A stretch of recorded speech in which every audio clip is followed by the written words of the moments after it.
welcome one and all to the very first Captain Frog Let's Play video. We're going to be playing Mega Man 2, and that's a platforming game from the NES. In case you're not familiar with it, you basically play this little blue guy called Mega Man, or Rockman in Japan, and your mission is to defeat 8 evil robot masters and then the guy who made them, Dr. Wily. And I will be recording this in 10-minute segments. Because I just figured that it makes it easier for everyone to just sit back and relax and just watch me try to beat up some robots, hopefully. We'll be playing on difficult because it makes it a little bit more interesting. And this is definitely not the first time I'm playing this game. It's something I've been playing on and off again for a couple of years. It was my very first platforming shoot 'em up though, so there you go.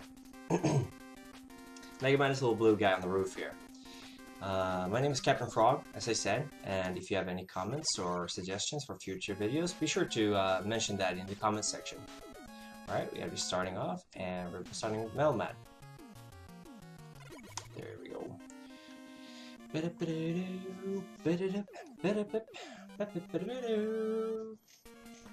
So yeah, Mega Man has been evolving over the years, and they've definitely been adding good features for it. I mean, for example, in the third game, the game after this one, they add the slide function, which definitely adds to some of the gameplay value. But I still think that Mega Man 2 is one of the tightest and best games in the series, simply because the music is awesome, the Robot Masters are really cool, and I think the challenge is just the right amount of difficult.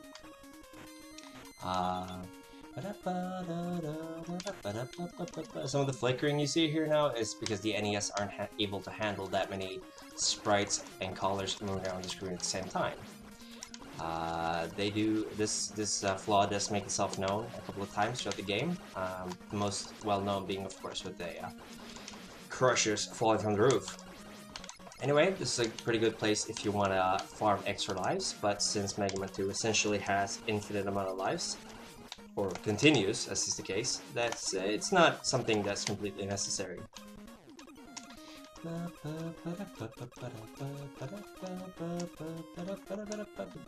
One of the problems with starting out with Metal Man is that I can't really access this extra life, but again, like I said, extra lives aren't really a necessity to finish the game.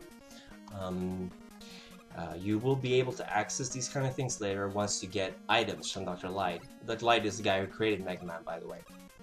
So we're about halfway through the game, and so far so good.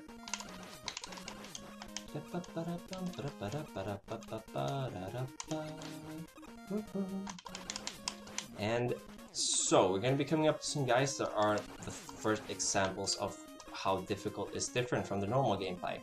See these gray guys, these pillars? Normally when you shoot them they just break apart into one piece, but in difficult they actually have to be shot twice. This comes as a surprise, usually, to people who aren't used to it, which can, you know, cut away about a fifth or sixth of your life. So, if you're playing, be sure to remember that. Won't be able to kill these guys yet.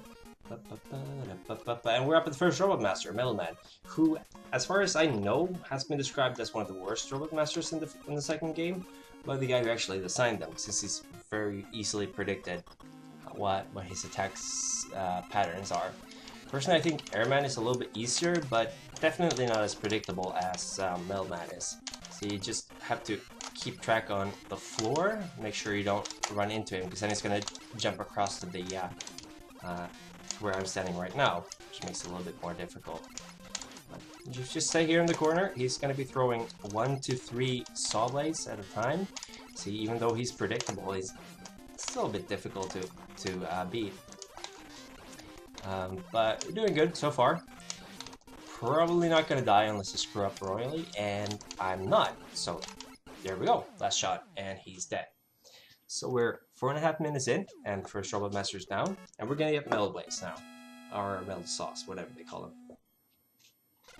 These are definitely the best weapons in the game. They're able to fire in 8 different directions. You get a shit ton of them. And they're effective against most enemies, though they bounce off the. You'll see later. Anyway, we're gonna be doing Airman next, and we got the burst down. This little exploit, or a little Easter egg they put into the game that normally when you pick in Robot Master, there's just a bunch of white blobs flying in the background. But if you hold shoot and jump down while selecting the Robot Master, you actually get birds instead. So a nice little feature that, you know, it just makes the game more interesting to play. These are ogres, spawning more ogres out of their ears, which, you know, sort of makes me wonder what the hell Dr. Wily was thinking when he made these enemies. Definitely not the weirdest, but some of the weirdest. I can never make that jump. And in case you're wondering why they don't look like Shrek, they're Japanese ogres. It's supposed to look like that.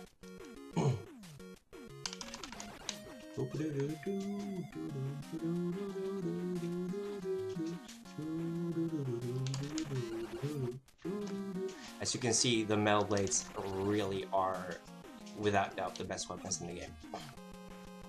Although I would argue that the leaf shield you get from Woodman is definitely a lifesaver in later parts of the game. Metal blades overall are the best weapons. Here we go.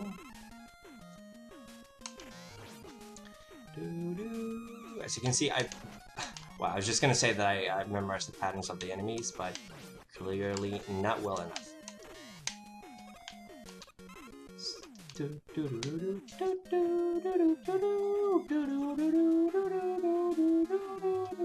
More ogres.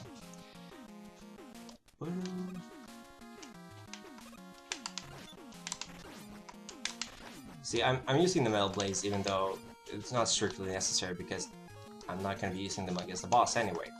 So, I know some people have problems with this stage. For example, there is a lot of pitfalls that if you're not entirely sure about the controller, a bit, you know, butterfingered, then it might be difficult to make your way through it. But I think roughly the once you've gotten the level pattern down, this is one of the easier stages simply because these guys blowing air are literally the biggest challenge, and they're not that much of a doozy to get by. And we're up against Airman now. So here we go. And there is a video out there called I Can't Beat Airman, or I Can't Defeat Airman, Japanese I think, which, you know, goes through about how difficult this boss is, which kind of blows my mind because I think that if you learn about these whirlwind exploits, I'm going to show you right now, he is easily one of the easiest boss in the game. Well, I said easy twice there, so you just step behind the whirlwind and he's dead. Okay, so that's 2 Robot Masters out of 2 down, and we're just under 8 minutes. Gonna get item 2, I think. So first we're gonna get equipped with Air Shooter, I think it's called. Yeah, gonna be a nice baby blue. Oh, apparently I didn't even see that. A message from Dr. Light.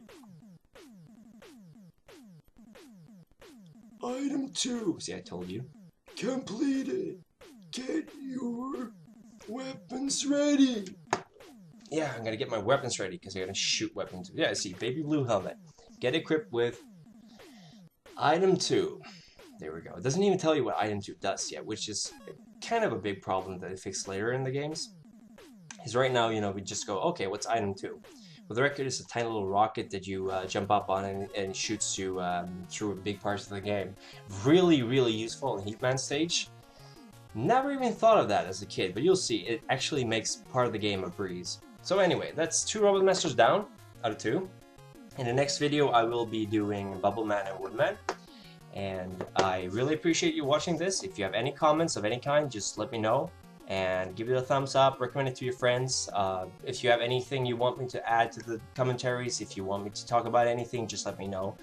And that's about it for now. See you guys later. Excelsior!